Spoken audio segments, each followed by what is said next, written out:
What's up, YouTube? What up, friends and fam? It's your boy Kenny Lucas here with another YouTube video because it's Wednesday and you guys keep watching. Let's go! Alright, I'm gonna hop right into it. And today I want to talk about don't be so hard on yourself. I want you to encourage you to be your own best friend when it comes to doing things. If you fall off the tracks or you have a little slump or whatever you want to call it, I'll use my example for the purpose of the video. This past week, I didn't fall into like a deep dark depression or anything like that, but it has been rainy. I've been sitting around a lot, not nearly as active as I could be. Just pure laziness. You know what I mean? I could be going to the gym. I could be reaching out to friends, whatever. But instead, I decided to isolate inside my house and just honestly consume a lot of social media.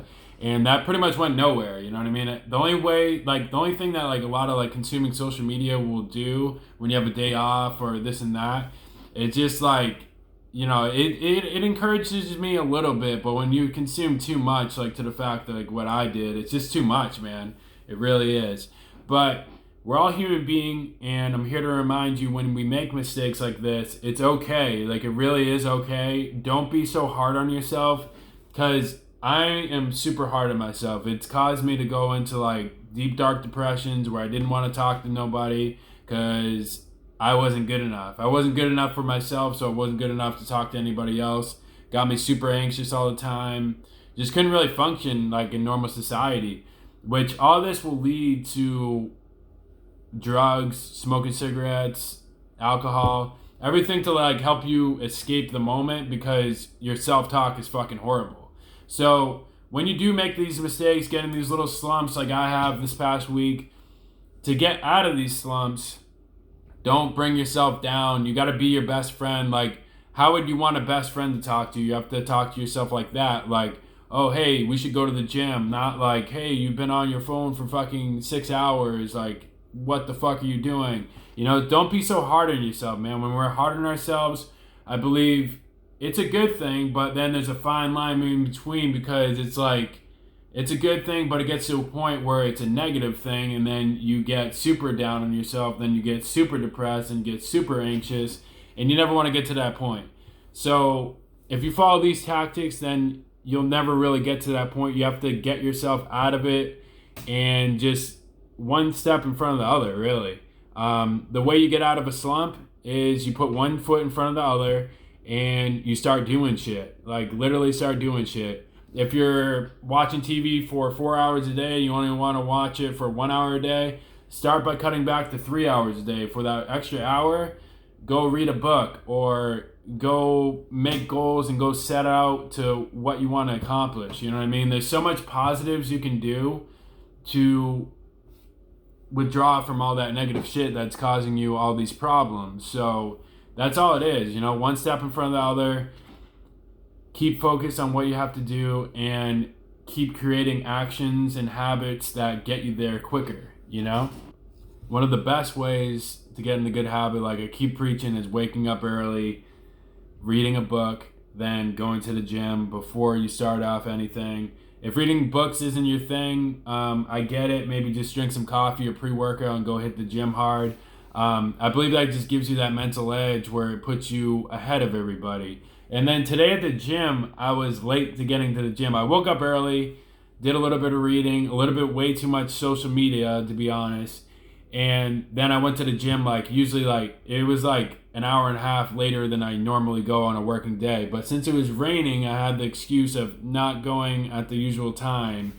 But that was just an excuse. But then when I was at the gym, I was like, Ken, don't be so fucking hard on yourself. Now you have a topic for your next YouTube video, which is today.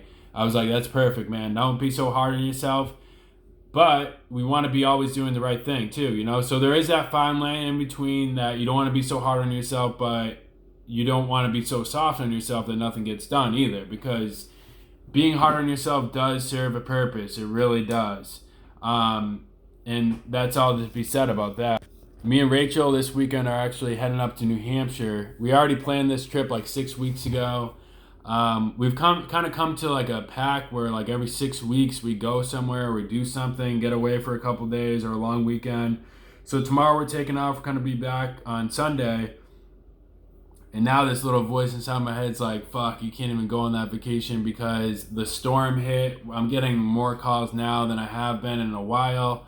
But then another part to me, my positive side to this, the glass half full side of this, is saying, hey, now's a good time to figure out a plan how to do this virtually, how to hire somebody to do quotes when you're gone, when you're away. And all that, because that needs to get set up, and it's in my head. It needs to get set up, and I believe if something's in your head and it needs to happen, you're gonna make it happen, or God's gonna force you to make it happen. So now I'm in like the situation where God's forcing me to make it happen. Not really, but pretty much, because I'm gonna be getting a lot of phone calls this weekend while we're on vacation when my phone's supposed to be off, type deal. And I don't have another person in my company that can handle these phone calls, take these phone calls, know how to give a quote, and all that good stuff. So it's time to get somebody trained up. It's time to stop making so many fucking excuses about why I don't have another salesman on the team. Because salesman, it's generally an easy job, man. Like, you don't need a lot of experience. I can teach you pretty quickly. It's not really going to take a lot of time unless you're doing a lot of quotes. And you just get what you put in with sales, you know what I mean? You can do quote 5 jobs a week, or you can quote 20 jobs a week if we got them.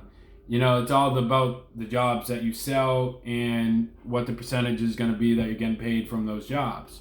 But that just needs to get set up, man. It really does. It's something I've been lacking, and then boom, going on vacation. A lot of phone calls are coming tomorrow, Friday, this weekend.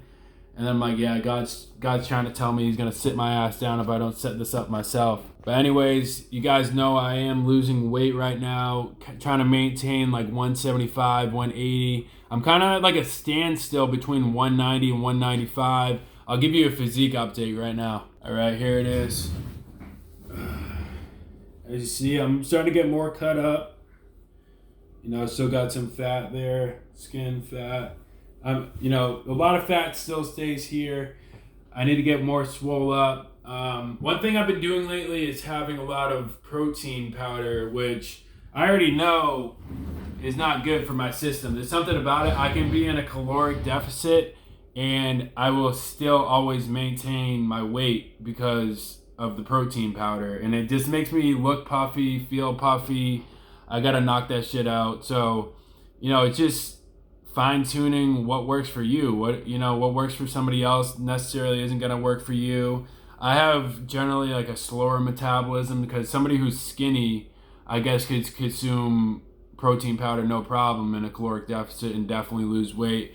But I have a slower metabolism, man, so it's just like I really can't touch that shit. And if I do, maybe 2 times a week or something like that, I feel like my metabolism just is not fast enough to keep up with that protein powder.